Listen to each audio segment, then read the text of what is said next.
Baik, sebelumnya perkenalkan, eh, s- baik sebelumnya saya ucapkan Assalamualaikum warahmatullahi wabarakatuh. Nah, perkenalkan nama saya adalah Awanda Dwi Prasetyo. Saya adalah mahasiswa program studi Prajabatan atau PPG Universitas Muhammadiyah Surakarta. Nah, dalam hal kali ini saya akan mereview sebuah modul ajar peserta didik dan unsur-unsur yang terdapat dalam modul ajar. Nah, sebelum kita mereview atau mengenal tentang atau membuat sebuah modul ajar untuk peserta didik, tentunya kita harus memahami tentang teori belajar terlebih dahulu. Dengan memahami teori belajar, kita mampu mengerti perkembangan atau bagaimana peserta didik yang kita akan ajar dan bagaimana cara kita untuk menentukan modul ajar untuk pelaksanaan pembelajaran bagi peserta didik.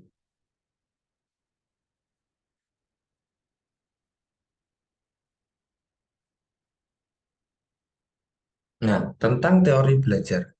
Teori belajar adalah serangkaian konsep dan prinsip yang digunakan untuk menjelaskan bagaimana seseorang memperoleh pengetahuan, keterampilan, dan sikap baru melalui pengalaman belajar. Teori ini mempelajari tentang faktor-faktor apa yang mempengaruhi pembelajaran, bagaimana informasi disimpan dan diproses dalam pikiran seseorang, dan cara-cara terbaik untuk menyampaikan materi belajar. Ah, Pendapat tersebut menurut Amsari tahun 2018. Ada beberapa teori belajar yang berbeda, termasuk teori belajar behavioristik, kognitif, humanistik, dan konstruktivisme. Masing-masing teori ini memiliki pendekatan dan fokus yang berbeda. Penerapan teori belajar yang tepat dapat membentuk pengajar dan pelajar dalam rencana dan menyampaikan pembelajaran yang efektif. Tentunya dalam memahami atau eh, memahami untuk menentukan teori belajar, kita dapat memahami juga karakter perkembangan peserta didik untuk membentuk modul ajar yang kita buat. Selanjutnya, eh, saya akan mencoba menjelaskan pengertian empat teori belajar yang seharusnya digunakan dalam membuat modul. Yang pertama, eh, dan ini harus disesuaikan mengen- dan ini harus disesuaikan dengan perkembangan peserta didik. Seperti itu. Yang pertama adalah teori belajar behavioristik. Teori belajar behavioristik mengemukakan bahwa pembelajaran terjadi melalui pengalaman belajar yang berulang kali dengan rangsangan dan respon tertentu. Menurut teori ini, manusia belajar melalui kondisian, penguatan, dan hukum. Selanjutnya, teori belajar kognitif. Teori belajar kognitif berfokus pada peran pemrosesan informasi dalam pembelajaran.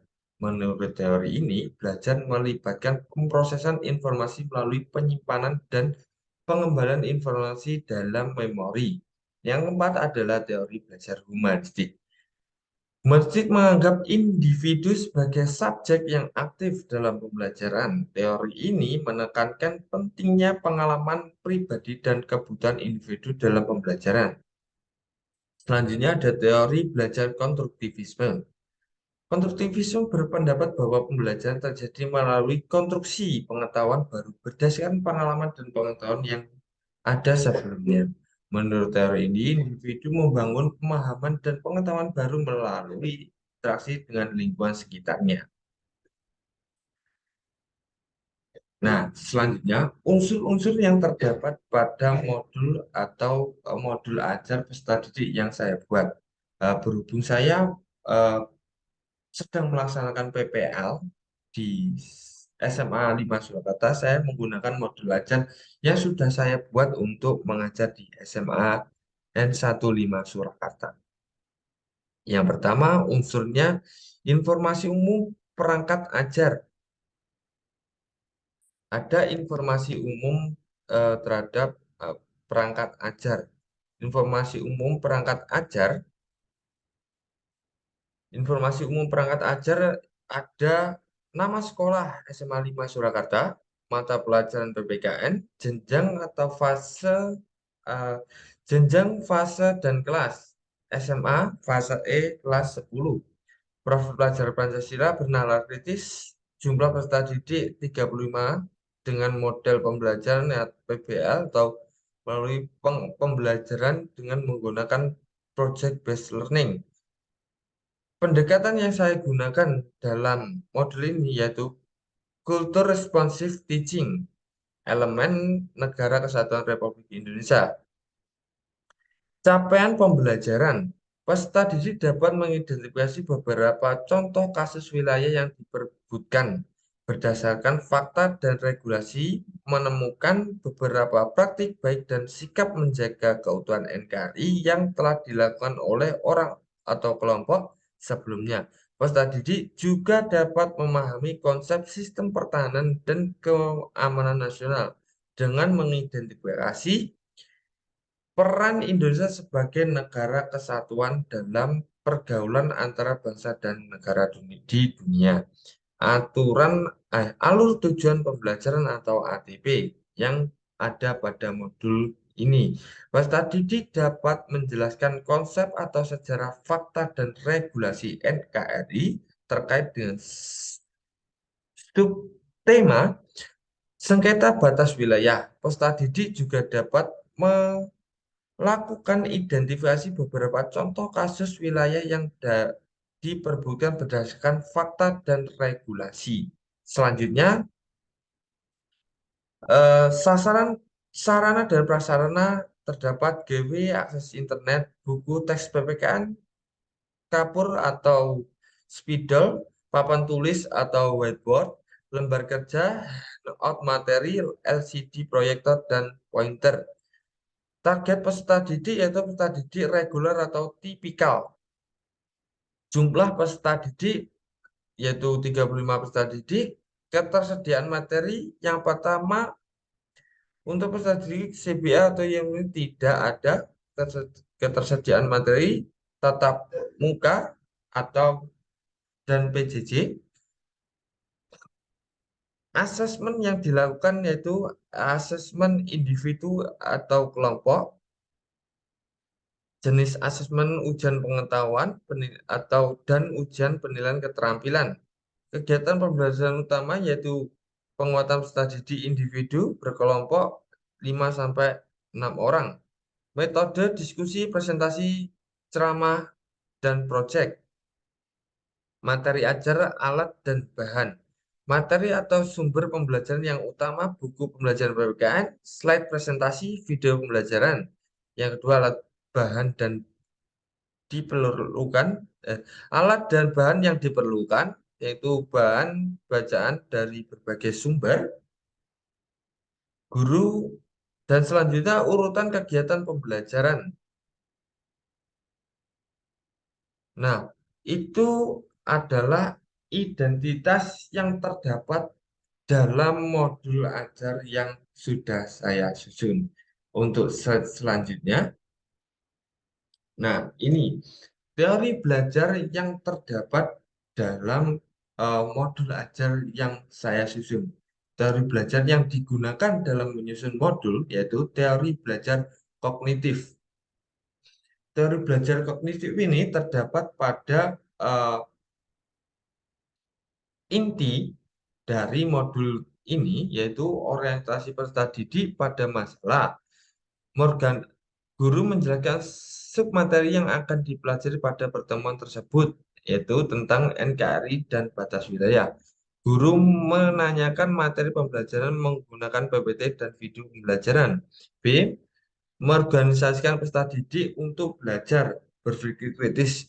Guru memberikan pertanyaan pemantik untuk mendiskusikan materi yang akan dipelajari tentang NKRI dan kedaulatan wilayah.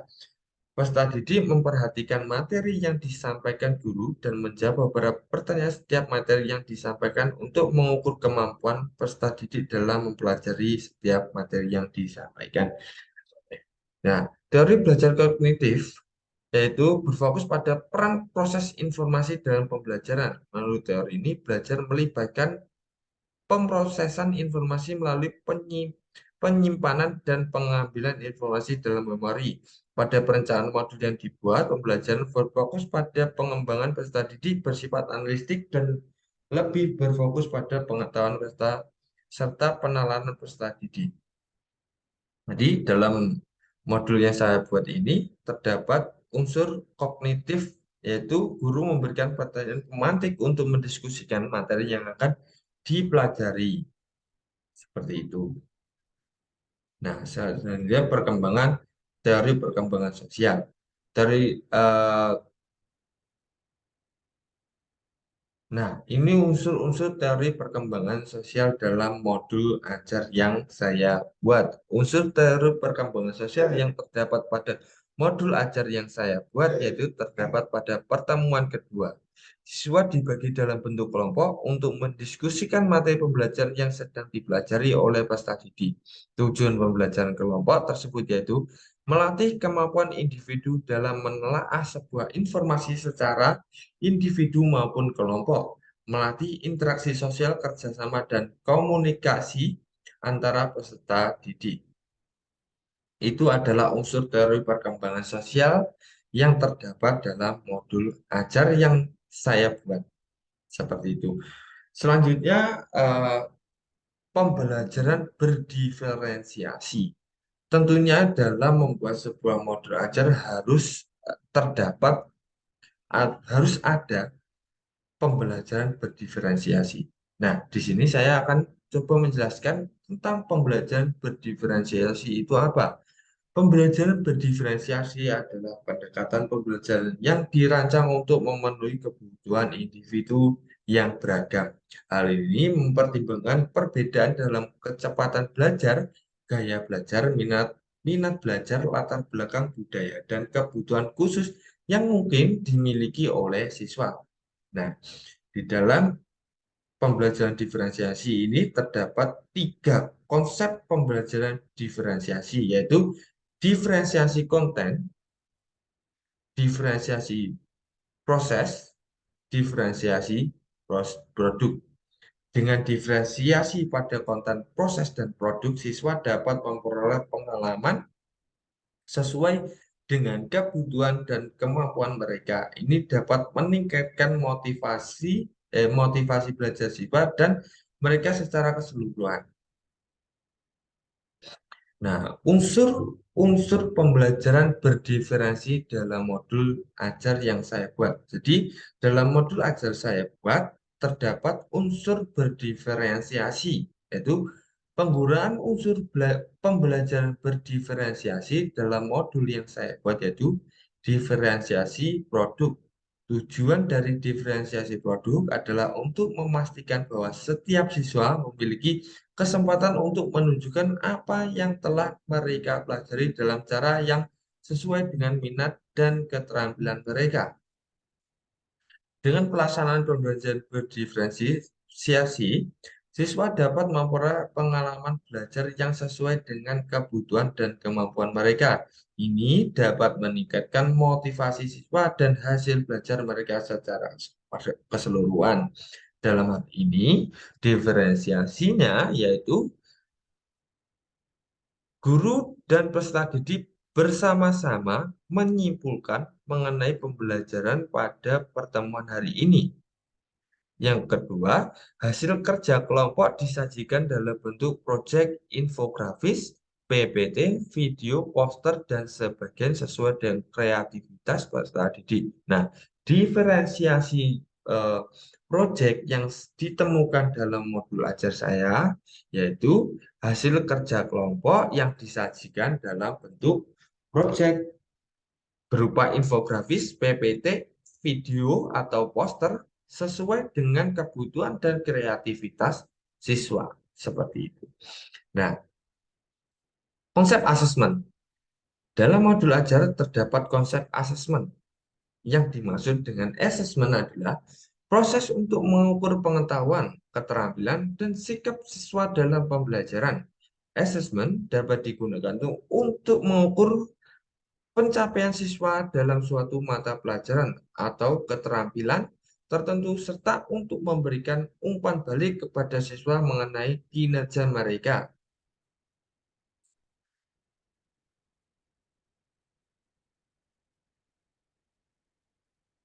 Jenis asesmen dapat bervariasi dari tes tertulis hingga tugas proyek, observasi, kinerja, wawancara. Asesmen juga dapat berupa bentuk formatif, yaitu asesmen yang terus-menerus dilakukan selama pembelajaran, atau summatif, yaitu asesmen yang dilakukan pada akhir pembelajaran, dan asesmen diagnostik yang dilakukan eh, guru sebelum pelaksanaan pembelajaran. Nah, pertama, unsur asesmen diagnostik yang ada dalam modul ajar saya yaitu dengan melakukan pertanyaan pemantik sebagai pemahaman awal peserta didik terhadap materi. Nah, di pertemuan awal, guru melakukan atau memberikan pertanyaan pemantik terhadap peserta didik. Hal itu bisa digunakan guru untuk mendiagnostik peserta didik terhadap materi yang akan diajarkan seperti itu. Nah, dan di sini saya juga menggunakan asesmen formatif dengan menggunakan atau melaksanakan asesmen formatif ini menggunakan fitur yang memudahkan guru atau eh, perangkat ajar yang memudahkan guru dalam membantu proses belajar mengajar, yaitu bermain menggunakan kuisis. Selain ini dapat menarik minat belajar siswa, tentunya dengan menggunakan kuisis ini kita dapat mengukur kemampuan siswa terhadap materi sejauh mana siswa mengerti dan mampu menelaah informasi yang sudah diberikan oleh guru. Sebagai bentuk pemahaman siswa terhadap materi yang telah disampaikan oleh guru. Selanjutnya ada asesmen sumatif. Siswa diberikan tugas membuat hasil diskusi kelompok dalam bentuk infografis. Dengan hal tersebut akan membantu melatih, mengembangkan, dan kreativitas peserta didik. Di sini, asesmen sumatif yang saya berikan terhadap atau yang ada dalam modul saya terdapat pada siswa diberikan tugas membuat hasil diskusi kelompok dalam bentuk infografis. Dengan hal tersebut akan membantu melatih, mengembangkan, dan melatih kreativitas peserta didik. Nah, sekian terima kasih itu yang bisa atau yang dapat saya sampaikan dalam membedah unsur-unsur yang terdapat dalam modul ajar yang sudah saya buat untuk pelaksanaan PPL di SMA Negeri 5 Surakarta. Sekaligus eh, review modul atau membedah modul dan menemukan unsur-unsur yang terdapat dalam teori belajar, ada proses pembelajaran diferensiasi, ada asesmen, dan sebagainya di dalam modul saya ini tentunya untuk mencukupi atau mencukupi tugas akhir dari pemahaman pengembangan peserta didik atau ujian akhir semester 1 program PPG Prajabatan dalam mata kuliah yaitu pengembangan bahan ajar dan pemahaman peserta didik seperti itu. Sekian yang bisa saya sampaikan. Saya ucapkan terima kasih. Akhir kata, wassalamualaikum warahmatullahi wabarakatuh. Ini.